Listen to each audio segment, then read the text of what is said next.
Only difference between buying one of these and buying one of those, if you buy these RTR, or ready to run as they call them, this would be a better purchase, because this comes with proportional steering, proportional throttle, and reverse. And these ones in RTR right here, they come with the on-off steering motor and a smaller motor inside the transmission, a 130 size motor versus a 180 size, which both of these kit version ones came with. Makes a big difference.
Pretty nice suspension back here. I like it.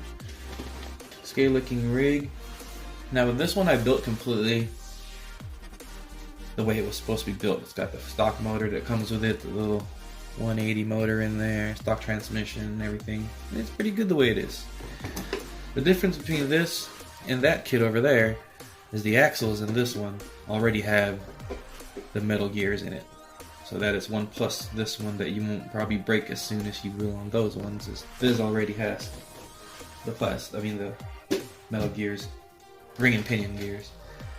But everything else is still plastic, like drive cups and everything out here is all plastic still. Don't see any too much issues with them really, so not too bad. The only issue I've had with this truck was really more due to my fault than anything, because it is a scale rig. It is not meant to do what these things do. I tried to rock crawl with it somewhere. You know, ground clearance being so low, I hit the drive shaft on something, and this sucker just snapped right off and broke. So I did change this drive shaft out. This drive shaft is a little bit beefier than the ones that come in the WPL kit. It is still plastic. It is the one that came in this rig right here, the MN model D90. So that's the stock axles of this truck, which I already upgraded to metal. So see how those last, since I've never tested those. They are beefier. They are beefier axles for sure, or drive shafts. There's no doubting that. So we'll see how that works.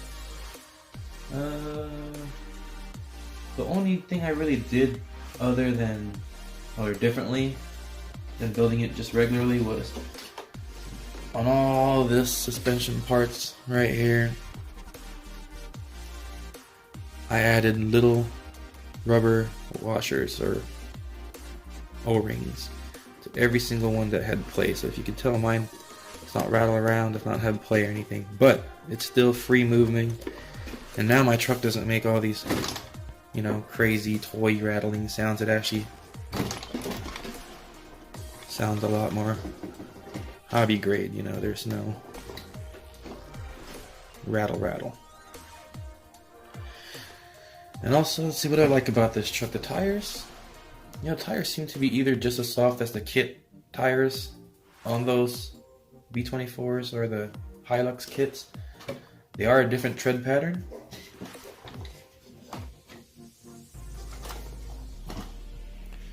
See those versus those. But they work good. I like them. They look good. They work nice. Let's see, what else did I not touch on this? Now, if you're running a Fly Sky transmitter, at least mine seems to be very good at controlling low speed.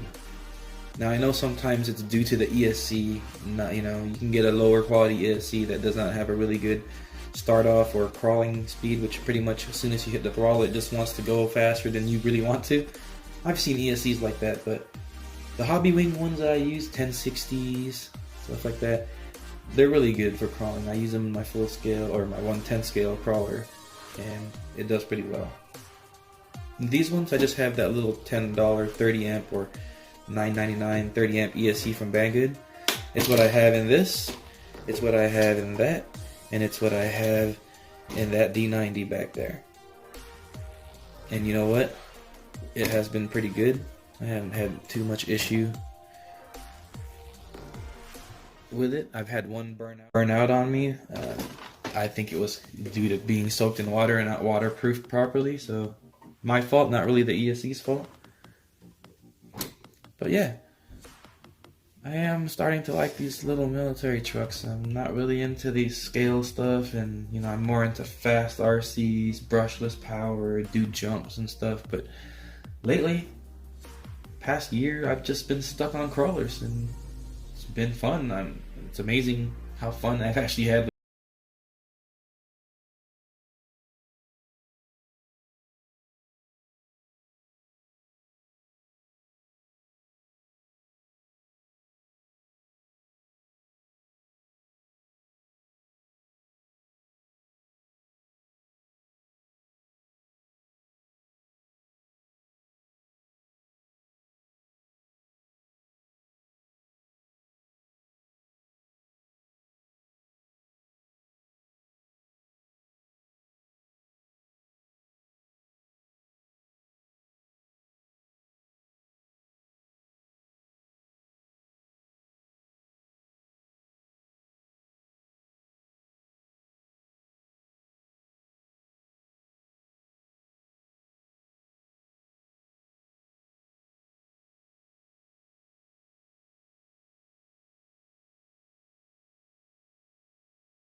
Say about it right now, I ran it a handful of times. I've had this drive shaft break once, and that was really it. I've never had any other issues. I've driven it harder than it's really supposed to be driven. I've tried crawling some stuff that I crawled with my little C24 back there, you know, and it did it.